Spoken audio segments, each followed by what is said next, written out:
Before commencing muzzle training, introduce your dog to the scent of their new muzzle.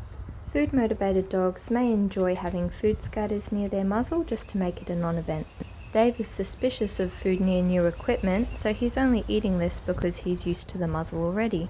To introduce our muzzle, I use this game. Place the muzzle on the ground and the dog will automatically go to investigate. Instantly mark and reward away from the muzzle. The dog will automatically turn around after eating and reward and mark again. This active game helps them catch whiffs of the scent of the muzzle without fixating on it too much. Only play this game for 60 seconds at a time, up to 5 times a day for a couple of days before starting muzzle training. Always instantly hide the muzzle from your dog after training.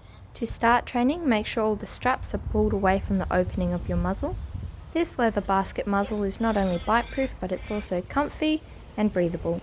Start by having your dog automatically approach the muzzle on your knee and instantly marking and rewarding away from the muzzle. This means the dog will eat their food and automatically reapproach you with the muzzle, already doing the right thing, and can be marked and rewarded away again. For this method, there is no food or luring inside the muzzle. Keep sessions short, 2 minutes or less. Make sure to always finish on a high and have a good long break. Start by reaching towards the dog's ears, then scratching them, then giving them the straps around the ears, rattling the buckles, all little things, one little piece at a time. Go at your dog's pace, and if you notice that they aren't staying for very long, make sure that you reward much quicker so that you are marking and rewarding while they're still doing the right thing. While practicing, never fully do up the strap. That way, if the dog decides to opt out during the exercise, they can simply exit the situation without getting stuck or panicking. Wait for them to opt back in and then reward them for doing something super easy like simply putting their nose in the muzzle. Instead of making everything harder and harder and harder each time the dog comes back, each time you hit a new high achievement, follow up with a few super easy sessions that the dog can't help but win.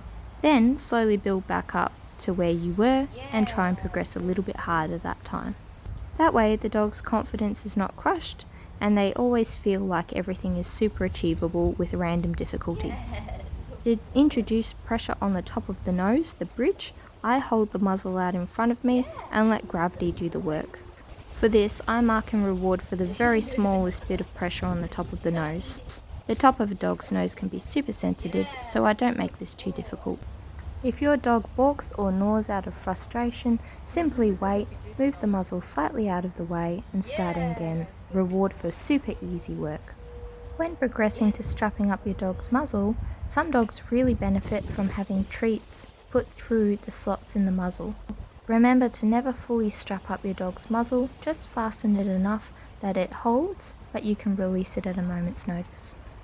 Dave's body language seems like he's still unsure of having food through the muzzle, so I'm not going to use that method until after he's fully muzzle trained.